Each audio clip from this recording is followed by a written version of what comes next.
Bismillahirrahmanirrahim. Assalamualaikum warahmatullahi wabarakatuh.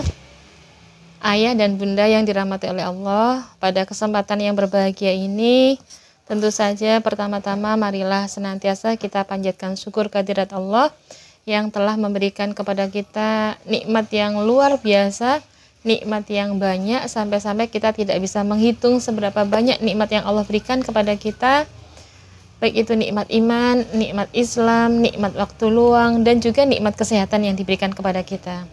Ayah bunda yang dirahmati oleh Allah, meskipun hari ini kita di tengah ujian masa pandemi COVID-19, tapi mudah-mudahan kita senantiasa berharap bahwa Allah melindungi diri kita dan keluarga kita dari serangan COVID-19, dan semoga pembelajaran jarak jauh yang dicanangkan oleh pemerintah kepada sekolah-sekolah hari ini tetap memberikan perhatian kepada kita, memberikan semangat kepada kita untuk terus bisa mendampingi anak-anak kita mengikuti program BDR belajar dari rumah. Yang kedua, mudah-mudahan salawat dan salam senantiasa tercurah kepada idola terbaik kita, Nabiullah Muhammad SAW, beserta para keluarganya, para sahabatnya, dan para penerus risalahnya sampai yaumul qiyamah. Ayah bunda, gimana kabarnya hari ini? Mudah-mudahan senantiasa sehat, senantiasa bersemangat di dalam mengawal program PJJ ataupun program BDR di rumah kita masing-masing. Ayah bunda, tidak terasa bahwa ternyata ketika sekolah menerapkan BDR itu ternyata sudah berjalan hampir 10 bulan sejak awal Maret ya, sampai hari ini. Dan tentu saja pandemi COVID-19 ini memberikan dampak yang luar biasa, terutama untuk pendidikan kita ya, terutama dampak signifikannya terhadap dunia pendidikan ya. Bagaimana tidak ketika biasanya pembelajaran dilakukan secara tatap muka dengan guru, kemudian dengan adanya PJJ ini otomatis komunikasi dengan guru jarang dilakukan, dan sebagai penggantinya bahwa orang tua menjadi guru anak-anak kita di rumah. Jadi dengan adanya pandemi ini luar biasa banyak hikmah yang bisa kita rasakan. Paling tidak intensitas komunikasi dengan orang tua sekarang terjalin dengan baik, dengan harmonis. Mau tidak mau sekarang orang tua merasa sadar untuk terlibat langsung di dalam mengawal pembelajaran anak-anak kita di rumah. Kemudian juga kita melihat bahwa semangat gotong royong dari ayah bunda di dalam mensukseskan pendidikan putra-putri kita di rumah selama PJJ ini juga saya lihat luar biasa. Ada orang tua yang sampai merelakan waktu untuk mendampingi khusus ketika anak-anak mengalami kesulitan dalam belajar. Kemudian saya juga melihat bagaimana sinergi antara suami dan istri di dalam mendampingi anak. Demikian juga kita melihat semangat atau antusias orang tua di dalam menyediakan pulsa untuk pembelajaran online anak-anak kita. Bapak Ibu, terima kasih banyak atas keseriusan Bapak Ibu mendampingi putra-putri kita selama mengikuti program BJJ di rumah. Bapak Ibu, memang bagi kita yang guru, betul-betul ini menjadi tantangan karena ketika masa pandemi ini, mau tidak mau guru dituntut untuk lebih berkreatif, memperkaya media pembelajaran dalam rangka memudahkan pemahaman anak-anak kita di rumah.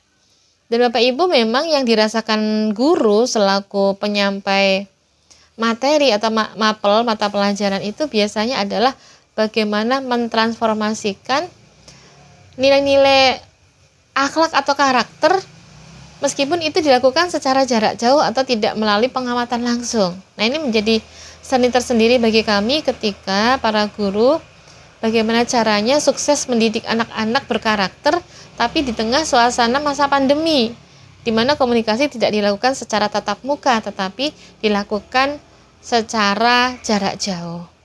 Nah, Bapak Ibu sekalian yang dirahmati oleh Allah, disinilah kemudian Bapak Ibu sebagai orang tua dituntut untuk mampu melakukan adaptasi dengan perubahan sistem belajar yang begitu sangat cepat. Jadi jangan sampai kemudian ketika perubahan sistem belajar itu membuat anak-anak kita mengalami stres atau mengalami kejenuhan, mengalami kebosanan sehingga anak-anak kemudian tidak semangat di dalam melakukan pembelajaran jarak jauh. Jadi kita sarankan kalau kami sebagai pendidik menyarankan untuk melakukan adaptasi secara cepat dengan situasi yang berkembang saat ini. Termasuk juga kami selaku guru juga demikian, berusaha untuk melakukan adaptasi secara cepat, baik itu misalnya dari sisi penyediaan modul, kemudian variasi metode pengajaran, sarana belajar, atau pembuatan video dan seterusnya. Tentu saja perubahan sistem ini membuat kami ini juga harus cepat beradaptasi dengan lingkungan yang ada. Demikian juga bahwa di samping guru yang beradaptasi dengan cepat, tentu saja orang tua dituntut untuk melakukan adaptasi dengan cepat. Di antaranya orang tua jangan sampai kemudian menimbulkan stres atau depresi kepada anak-anak kita, seperti itu. Jadi kita lebih meminta kepada orang tua untuk bisa banyak-banyak mengajak diskusi dengan anak, apa kesulitan yang dirasakan, kemudian apa yang bisa dibantu dalam penyelesaian PR ya, kemudian adakah kendala-kendala yang dirasakan ya, kemudian juga kita minta kepada orang tua untuk bersama-sama membuat aturan bersama, di mana aturan itu mempermudah anak-anak untuk memahami sebuah materi.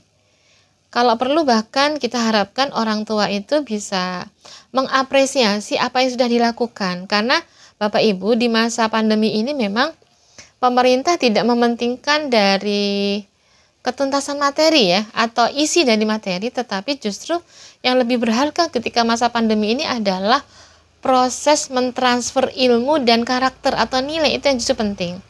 Maka ketika kemudian pemerintah mengeluarkan kebijakan kurikulum darurat atau kurikulum emergensi, sebetulnya di situ pemerintah cukup meringankan kita ya, karena KD yang ada itu dikurangi sangat lumayan banyak ya Bapak Ibu ya, baik itu semua mapel itu dikurangi KD-nya, karena pemerintah menyadari bahwa ketika pandemi ini tentu saja proses pembelajaran tidak bisa berjalan normal.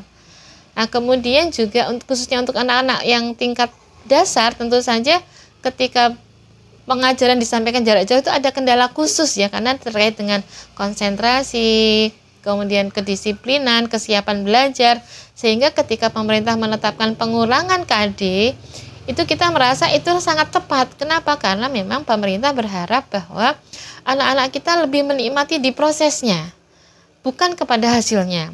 Jadi oleh sebab itu ketika orang tua kemudian menjadi guru di rumah, kita berharap bahwa anak-anak kita itu bukan semakin stres ya, tetapi justru anak-anak semakin menikmati bagaimana membangun komunikasi yang harmonis antara ayah, ibu, dan anak-anak di rumah.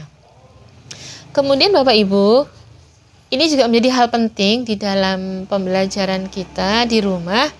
Harapannya bahwa orang tua ini memahami gaya belajar anak. Dengan memahami gaya belajar anak ini, kita harapkan bahwa orang tua itu memudahkan anak untuk memahami materi yang disampaikan oleh guru. Kalau kita kenal Bapak Ibu, ada 4 gaya belajar anak yang bisa kita bantu di rumah untuk bisa memudahkan memahami materi. Yang pertama adalah gaya belajar visual, di mana gaya belajar visual ini adalah anak memahami informasi itu melalui grafik ya, kemudian melalui diagram, melalui gambar ya, melalui warna ya, seperti itu. Dan ini sangat membantu kita. Berarti kalau anak-anak yang gaya visual seperti ini, maka biasanya ketika dia memahami materi bisa saja dengan cara memberikan spidol warna-warni ya, memberikan garis garis tebal kepada kalimat-kalimat tertentu. Ini contohnya anak-anak yang memahami informasi melalui visual ya, atau pandangan. Nah, seperti itu. Nah, maka kemudian orang tua bisa memfasilitasi anak-anak dengan gaya visual itu. Anak-anak bisa difasilitasi dengan dibelikan spidol warna-warni, stabilo, kemudian juga bisa dengan menggambar grafik, ya, mewarnai dan seterusnya. Kemudian Bapak Ibu, gaya pembelajaran yang kedua adalah gaya belajar auditori. Auditori itu kan artinya mendengar. Ada memang di antara kita atau anak-anak kita itu yang punya potensi itu memahami materi kalau melalui rekaman. Jadi diulang-ulang melalui rekaman sehingga anak-anak mudah memahami materi itu. Nah, disinilah kemudian guru bisa bersinergi dengan cara membuat video, di mana video itu di samping ada visualnya juga ada auditorinya. Jadi itu sangat cocok untuk anak-anak yang dengan gaya belajar visual dan auditori. Jadi guru pun juga harus memfasilitasi dengan cara membuat video yang sangat beragam atau bervariasi. Nah, kemudian gaya belajar yang ketiga adalah gaya belajar read dan write. Artinya anak-anak memahami informasi dengan cara membaca dan menulis. Jadi memang ada tipe anak-anak yang memahami materi itu dibaca berulang-ulang ya. Kemudian setelah dibaca lalu dia menuliskan resumnya. Menuliskan resumnya dengan gaya bahasa anak di atas catatan. Jadi itu cocok untuk anak-anak yang dengan gaya belajar read and write ya. Nah, kemudian yang terakhir adalah gaya belajar kinestetik, di mana anak-anak dengan tipe gaya belajar kinestetik itu akan mudah memahami informasi jika diterapkan langsung di dalam aplikasi sehari-hari. Misalnya contohnya kalau anak-anak itu belajar bahasa Indonesia tema pantun Bapak Ibu ya, maka dia bisa menuangkan langsung ya teori pantun itu di dalam praktek sehari-hari ya. Seperti misalnya kalau pantun itu kan dengan pola ABAB ya. Kemudian satu bait terdiri dari 4 larik ya. Larik pertama dan kedua itu sampiran, 3, 4 isi, kemudian kesamaan bunyinya larik pertama dan ketiga, kemudian kesamaan lagi larik kedua dan keempat. Jadi anak-anak yang tipenya kinestetik biasanya dia langsung menerapkan, misalnya ular kobra tidak berbulu, binatang berkantong namanya kanguru. Wahai corona, segeralah berlalu karena mama tidak pandai jadi guru, gitu ya Bapak Ibu ya. Jadi ini ungkapan seorang ini ya Bu ya, seorang orang tua yang merasa kesulitan mendidik anaknya di rumah ya, ternyata menjadi guru di rumah itu butuh kesabaran, butuh ketelatenan, butuh ketelitian dan seterusnya ya. Maka ini bagi anak-anak yang gaya kinestetik tadi Bapak Ibu, itu biasanya bisa menerapkan langsung teori yang diterima oleh anak-anak dari guru itu dalam bentuk diaplikasikan dalam praktek, dalam kehidupan sehari-hari. Itu Bapak Ibu, ini juga sangat membantu kita ketika kita mendampingi belajar anak. Maka dengan mengenali 4 gaya belajar anak ini, mudah-mudahan anak-anak lebih mudah memahami materi dengan seninya sendiri, dengan potensi yang dia miliki. Bapak Ibu sekalian, ketika kita memasuki masa pandemi ini memang diharapkan orang tua ini tidak cukup hanya memenuhi kebutuhan material, tetapi hendaknya orang tua juga memberikan kebutuhan imaterial. Kalau justru yang jarang disentuh ini adalah kebutuhan imaterial ya Bapak Ibu ya. Contohnya misalnya ketika anak itu kesulitan, maka dia perlu ditanya gitu ya, perlu digali perasaannya, kemudian diberikan reward ya atau penghargaan ketika dia sukses dalam mengumpulkan tugas atau PR.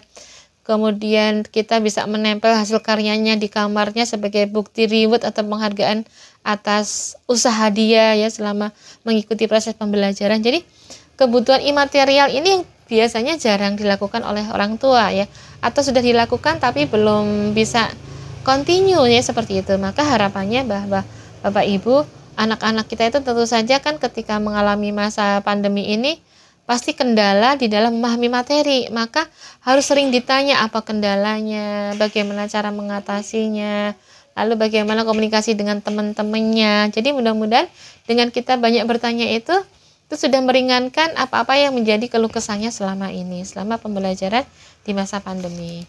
Nah Bapak Ibu sekalian, seperti yang kita pahami di dalam Islam sendiri, sebetulnya proses edukasi atau pendidikan itu memang tidak bisa instan ya Bapak Ibu ya.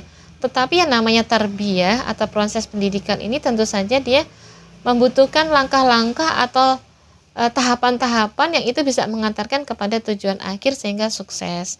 Jadi kalau kita lihat definisi tarbiyah sendiri, tarbiyah itu adalah pengajaran sesuatu hal, kemudian sesuatu hal itu pasti juga mengarah ke arah kebaikan atau penyempurnaan. Kemudian tarbiyah ini adalah proses yang berkesinambungan atau bertahap atau terus-menerus continue, dan itu di tengah-tengah tahapan yang continue itu saja tentu saja kadang-kadang akan mengalami rasa kejenuhan, kebosanan. Maka pandai-pandainya kita mensiasati supaya anak kita tidak bosan atau tidak jenuh dengan pembelajaran yang kita lakukan hari ini. Jadi orang tua harus bisa melihat mana yang terpenting dari aspek-aspek yang penting, kemudian mana yang penting dari hal-hal yang tidak penting, kemudian mana yang perlu diprioritaskan dari hal-hal yang tidak diprioritaskan. Maksudnya itu memprioritaskan dari yang umum, baru kemudian yang spesifik, seperti itu.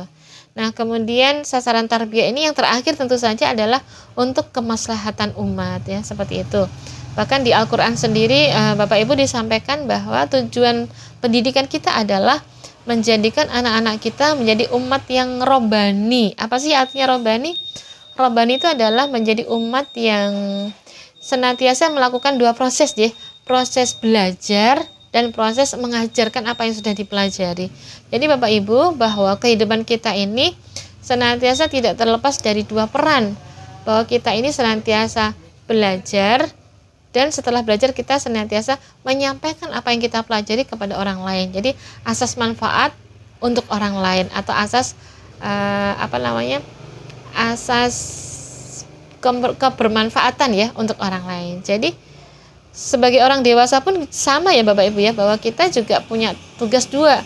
Bagaimana hari ini tetap kita belajar walaupun sudah usia tua, ya, karena belajar tidak akan pernah mengalami masa berhenti, tapi terus belajar dan belajar.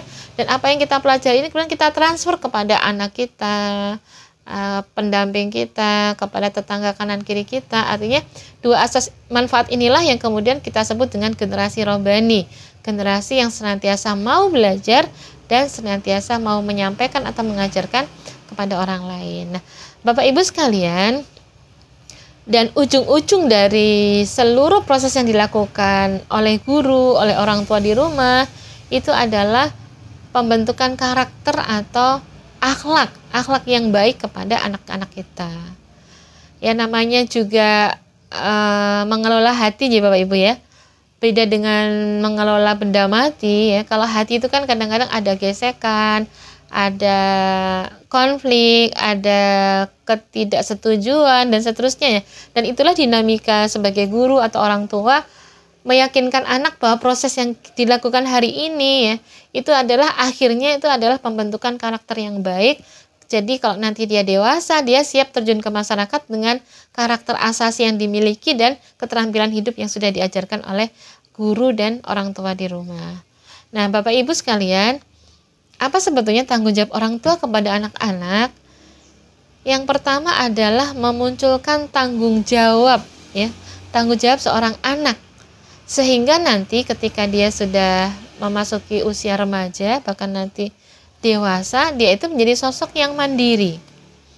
Bapak Ibu, kita pernah melihat mungkin anak yang usianya SMP tapi belum mandiri, ya, masih disuapin, masih disiapin seragamnya, harus diingetin mandinya, dan seterusnya, ya Bapak Ibu, ya. Jadi artinya usianya mungkin sudah SMP tetapi dia belum mandiri dari sisi tanggung jawab. Nah, oleh sebab itu Bapak Ibu, kalau dilihat dari landasan Quran di surah At-Tahrim, ya, ayat 6, surah 66 ayat 6 disampaikan, A'udzubillahi minasyaitonirrajim, bismillahirrahmanirrahim, ya ayyuhalladzina amanu qu anfusakum wa ahlikum naro, yang artinya jagalah wahai orang-orang yang beriman, jagalah dirimu dan keluargamu dari api neraka. Jadi di sini perintah Allah adalah bagaimana kita menjaga diri kita dan keluarga kita itu dari api neraka. Artinya kita harus memberikan rambu-rambu nilai kebaikan untuk anak-anak kita, sehingga ketika nanti dia terjun ke masyarakat,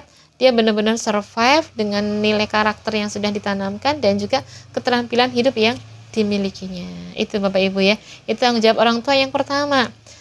Kemudian juga di surah Al-Baqarah ayat 133 kita bisa membahas di sini dialognya Nabi Yakub dengan anak-anaknya. Di dalam surah Al-Baqarah 133 itu ditanyakanlah Nabi Yakub kepada anak-anaknya ketika Nabi Yakub ini jelang wafat, ya. Maka yang ditanyakan pertama kali oleh Nabi Yakub kepada anak-anaknya adalah apa yang kalian apa yang kalian sembah sepeninggalku, begitu ya pertanyaan Nabi Yakub kepada putra-putranya. Jadi di sini menekankan bahwa sebelum orang tua meninggal itu hendaknya kita menanamkan prinsip akidah kepada anak-anak kita, sehingga kalau toh orang tua nanti sudah tiada, maka anak-anak kita cukup mandiri dalam menentukan prinsip hidupnya, seperti itu. Maka Bapak Ibu sekalian, disinilah pentingnya kita ini pembiasaan ibadah di dalam rumah ya, kayak misalnya memunculkan ngaji bersama, suasana sholat jamaah bersama, berdoa bersama, makan bersama, zikir bersama, begitu ya, diskusi bersama. Jadi segala sesuatu yang dilakukan bersama itu mudah-mudahan membangun kekuatan akidah, membangun kekuatan ibadah ya, kemudian juga menguatkan atau mengokohkan akhlak yang sudah terbentuk, gitu ya Bapak Ibu ya. Nah, kemudian Bapak Ibu sekalian, di dalam menumbuhkan tanggung jawab seorang anak itu tentu saja kita tidak bisa menuntut sempurna aja Bapak Ibu ya, karena anak-anak kita juga masih terbatas di dalam menapaki kehidupan, pasti ada pemahaman yang belum sempurna. Jadi jangan pernah menuntut anak itu sempurna di dalam proses menumbuhkan rasa tanggung jawab ya kepada anak-anak kita. Dan di sini dibutuhkan orang tua yang ekstra sabar ya, ekstra ya dengan segala kemampuannya supaya tidak mudah marah, tidak terpancing suasana. Dan masa pandemi ini sebetulnya memberikan hikmah yang luar biasa kepada kita, kepada keluarga-keluarga kita, anak-anak kita, kepada guru-guru juga, bahwa ternyata menjadi guru itu tidaklah mudah gitu ya. Menjadi guru itu harus sabar, harus telaten ya, kemudian benar-benar menyisihkan waktu ya, seperti itu. Dan sekarang orang tua mungkin bisa merasakan bagaimana dinamika atau seni mengelola pembelajaran di rumah untuk anak-anak kita sendiri. Nah, kemudian dalam rangka juga menguatkan tanggung jawab kita itu, Bapak Ibu, jangan pernah menunda-nunda untuk menerapkan aturan sejak dini ya. Walaupun mungkin dengan dalih rasa kasihan belum saatnya, kemudian ada orang tua yang tidak menerapkan aturan, itu sebetulnya itu juga hal yang dihindari ya. Jadi sebaiknya aturan itu kita tanamkan sejak dini kepada anak-anak kita, supaya dia nanti ketika dewasa itu menjadi sosok yang benar-benar bisa mandiri, bisa memegang teguh kepada prinsipnya. Dan sebetulnya Bapak Ibu, usaha untuk menumbuhkan tanggung jawab itu sebetulnya kan bisa dimulai dari usia berapapun ya. Misalnya kalau kita memiliki putra yang usianya 2-3 tahun, bagaimana cara menumbuhkan tanggung jawab? Misalnya saja caranya itu kita minta anak-anak kita untuk merapikan mainan di lantai ya, kemudian memungut sisa makanan yang jatuh ya, kemudian juga bisa menyisir rambut sendiri.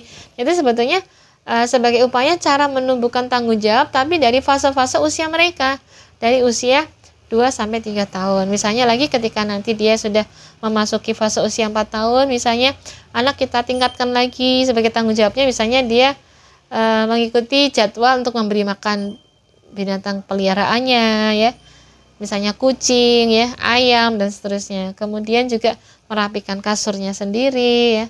Kemudian misalnya kalau untuk sarapan tuh mengoleskan mentega di roti. Itu sebenarnya sudah menumbuhkan tanggung jawab tapi sesuai fase usia dia. Misalnya kalau usia 5-6 tahun misalnya dia bisa menuangkan minum sendiri ya. Kemudian bisa memilih pakaian sendiri dan mengenakan pakaian sendiri tanpa bantuan orang lain ya. Kemudian bisa membersihkan kaca dan seterusnya.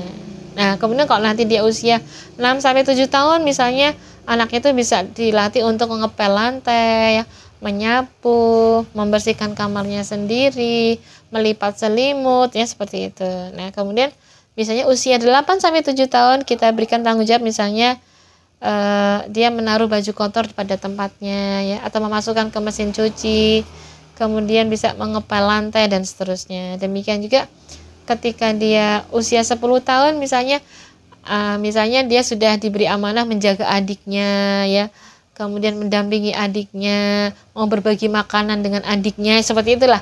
Itu artinya pembiasaan yang kecil tapi itu menumbuhkan tanggung jawab. Kalau nanti dia kelak besar, dia sudah tidak canggung lagi karena sudah dibiasakan sejak kecil. Seperti itu Bapak Ibu sekalian. Nah, kemudian Bapak Ibu sekalian, cara memberi tanggung jawab kepada anak itu ternyata memang bisa dilakukan kita sejak dini dan bertahap sesuai dengan usia perkembangan anak. Nah, kemudian Bapak Ibu, ketika kita menerapkan rasa tanggung jawab kepada anak, ya sebagai orang tua kita juga tidak boleh saklek, misalnya harus deadline-nya hari ini selesai gitu ya. Kadang-kadang yang namanya anak ya, kadang-kadang dia mudi ya, kadang-kadang melakukannya itu setengah hati. Maka di sini Bapak Ibu bisa menerapkan strateginya itu dengan cara konsep kapan dan kemandirian. Maksudnya itu sama dengan konsep sebab akibat ya. Misalnya kalau anak-anak sesuai waktunya mengumpulkan tugas, kita berikan bintang sebagai reward. Tapi seandainya misalnya tidak bisa memenuhi, ya diberi waktu tenggang sedikit ya, sambil dijelaskan bahwa sebaiknya anak-anak menyelesaikan tepat waktu ya, karena ini berkaitan dengan misalnya amanah-amanah yang lain ya. Termasuk juga kalau guru gitu, kita menunda satu pekerjaan kan akhirnya menumpuk atau berimbas kepada terbengkalainya pekerjaan-pekerjaan yang lain gitu Pak Ibu ya. Nah, kemudian Bapak Ibu sekalian, ada beberapa hal yang harus kita lakukan ya Pak Ibu ya, untuk mempermudah proses pendidikan anak-anak kita di rumah, yaitu tadi yang pertama tanggung jawab orang tua kan, yang pertama adalah memunculkan tanggung jawab ya Pak Ibu ya. Kemudian yang kedua itu adalah menghargai keragaman potensi anak ya. Jadi menghargai keragaman potensi anak itu artinya bahwa anak itu sebetulnya punya kelebihan masing-masing. Tidak bisa kita membandingkan anak satu dengan anak yang lain, bahkan kita juga tidak bisa membandingkan kemampuan kakaknya dengan adiknya, karena masing-masing itu pasti punya kelebihan yang berbeda. Dan orang tua di sini harus bijak, jangan sampai membandingkan antara anak yang satu dengan yang lain, teman yang satu dengan yang lain, karena itu akan menyakitkan hati seorang anak ya. Maka di sini Bapak Ibu sekalian, membangun keragaman potensi itu, seorang guru atau orang tua itu harus meyakinkan, membangun rasa percaya diri anak bahwa kalian punya nilai istimewa, kalian tuh punya nilai plus yang tidak dimiliki oleh siswa yang lain, dan kalian bisa tampil dengan percaya diri atas potensi-potensi kelebihan yang kita miliki. Jadi Bapak Ibu, membiasakan anak tampil di depan umum itu juga menjadi PR khusus ya, bahwa anak-anak kita kebanyakan, kalau kami selaku pengajar di SMP itu melihat anak-anak kita itu kadang-kadang kurang percaya diri ketika tampil di depan publik ya, misalnya menyampaikan gagasan, menyampaikan ide, menyampaikan pendapat. Maka sebetulnya lebih dini ketika anak itu di SD sebetulnya harus diajari bagaimana caranya membawa diri yang baik di depan orang umum ya, seperti itu. Jadi memang harus dikuatkan bahwa kamu itu punya keistimewaan, kalian punya kelebihan, di samping juga kekurangan, dan itu harus dipush dalam arti kelebihannya itu menjadi aset yang bisa dilejitkan. Jadi sehingga nanti anak-anak terbiasa untuk bertanya kepada guru ya. Anak-anak tuh terbiasa menyampaikan gagasan atau usulan atau pendapat kepada guru ya secara spontan ya, tidak malu-malu, dan itu butuh pembiasaan seperti itu. Dan itu bisa disiasati misalnya dengan melibatkan anak di komunitas-komunitas nih Bapak Ibu ya, misalnya ikut sanggar lukis, kemudian ikut klub sepak bola, mungkin ikut klub masak ya, kemudian juga diikutkan di klub pecinta alam dan seterusnya. Dan saya pikir ekstrakurikuler yang ada di sekolah cukup menampung itu ya, bagaimana anak-anak diarahkan untuk berani bereksplor, dan itu bagus untuk perkembangan anak-anak kita ke depan.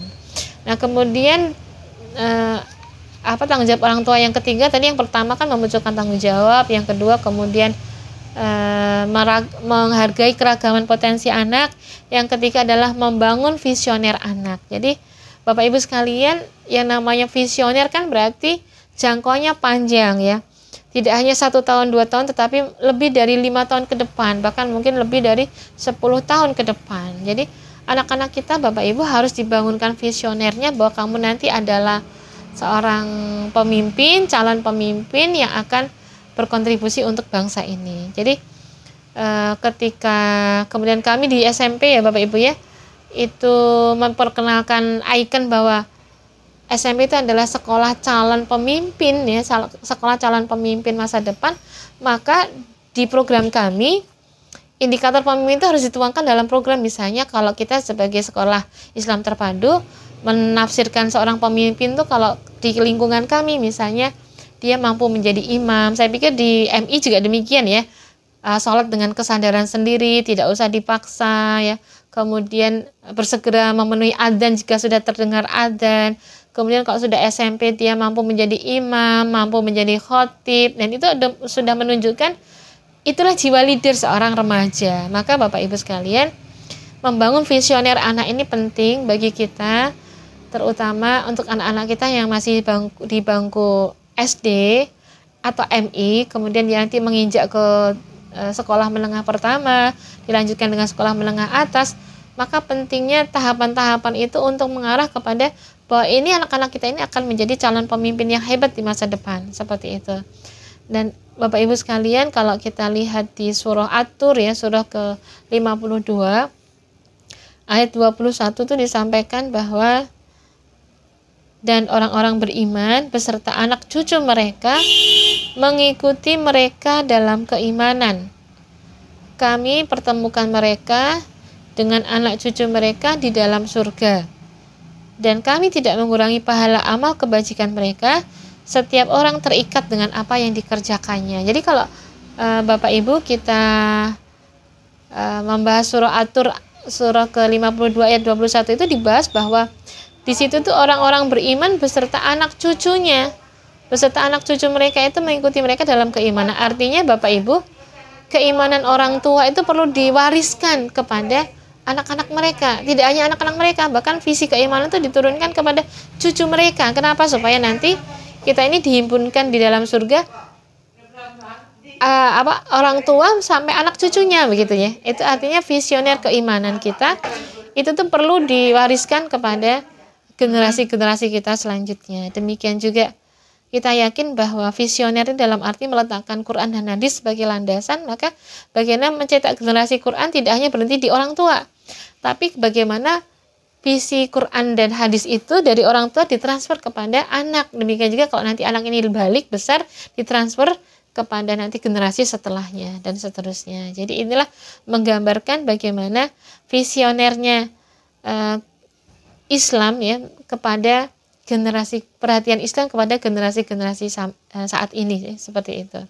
Dan yang terakhir Bapak Ibu adalah tanggung jawab orang tua adalah mengkomunikasikan setiap aturan dengan baik antara orang tua dengan anak. Jadi Bapak Ibu, banyak aturan-aturan atau regulasi yang disampaikan misalnya dari pihak sekolah kepada orang tua memahamkan kepada anak ya. Maka kemudian Bapak Ibu bagaimana seni mengkomunikasikan setiap aturan itu dengan baik kepada anak-anak kita. Seperti kisah yang menginspirasi bagaimana Nabi Ibrahim mengkomunikasikan aturan atau perintah Allah kepada Nabi Ismail dengan bahasanya, bahasa yang santun dengan baik dimengerti oleh Nabi Ismail ketika turun perintah untuk menyembelih putra kesayangannya Nabi Ismail ya. Walaupun itu perintah Allah ya yang tidak bisa kita tolak, tetapi bagaimana Nabi Ibrahim itu mentransfer perintah Allah itu dengan baik sehingga mudah dipahami antara ayah dengan anak, dan anak sendiri kemudian menyadari pentingnya untuk melaksanakan aturan itu. Jadi Bapak Ibu, banyak banyak sekali keluhan-keluhan dari guru maupun orang tua yang mengatakan semenjak PJJ ini anak-anak merasa kurang disiplin, kurang menghargai waktu, sering telat ketika masa pembelajaran karena di rumah ya, kemudian juga PR suka telat ya. Tidak semuanya ya Bapak Ibu ya, tetapi ada beberapa anak yang mengalami kasus seperti ini ya. Ini sebetulnya kendala terbesarnya adalah bagaimana memahamkan anak atau memahami perintah dengan baik antara pihak guru, orang tua, dan anak. Jadi bagaimana mengkomunikasikan pentingnya suatu perintah, kenapa ini harus dilakukan, alasannya apa harus dilakukan, kalau tidak dilakukan misalnya dampaknya seperti apa. Nah inilah yang membuat kita kemudian terinspirasi oleh dialog yang terjadi antara Nabi Ibrahim dengan Nabi Ismail ya. Jadi Nabi Ibrahim itu walaupun melaksanakan perintah Allah yang tidak bisa ditolak atau dibantah, tetapi Nabi Ibrahim tetap bertanya, bagaimana pendapatmu wahai Ismail kalau Allah memerintahkan begini, begitu ya Bapak Ibu ya. Jadi artinya diajak dulu hatinya itu komunikasi antara anak dengan orang tua. Jadi itulah Bapak Ibu di masa pandemi ini tentu saja kan banyak aturan-aturan yang diberikan oleh pihak sekolah kepada orang tua ya selaku guru di rumah, dan itu membutuhkan penjabaran langsung dari orang tua kepada anak sehingga anak memahami kenapa sih harus belajarnya di rumah ya, kenapa kok nggak masuk dalam tempo lama ya, seperti itu tuh anak-anak harus dipahamkan Bapak Ibu ya, karena saya melihat di satu sisi banyak orang tua yang berkeinginan masuk ya karena mungkin sudah jenuh di rumah, sudah bosan, sudah capek mengatasi keriuhan anak, tetapi karena memang masa pandemi ini angka COVID dari waktu ke waktu semakin meningkat, jadi itu perlu kita pahamkan kepada anak-anak kita, memang pembelajaran hari ini masih harus berjalan di rumah atau pembelajaran jarak jauh dengan segala seni-seninya ya, atau dengan segala liku-likunya. Jadi memang anak-anak kita motivasi untuk tetap menikmati proses pembelajaran jarak jauh ini, dan insya Allah kita meyakini bahwa banyak hikmah di balik peristiwa pandemi ini yang mengharuskan kita sebagai orang tua akhirnya mengambil peran sebagai guru di rumah. Nah, itu Bapak Ibu mudah-mudahan bermanfaat. Semoga kami selaku guru juga semakin hari semakin memahami dinamika ini, membuat kami makin kreatif, menemukan inovasi baru bagaimana caranya mentransfer ilmu itu dengan mudah meskipun jarak jauh. Demikian juga bagi orang tua, mudah-mudahan orang tua semakin sabar, semakin telaten, semakin memahami bagaimana memahami anak-anak ketika masa belajar di rumah. Demikian kurang lebihnya mohon maaf jika ada hal yang kurang berkenan. Assalamualaikum warahmatullahi wabarakatuh.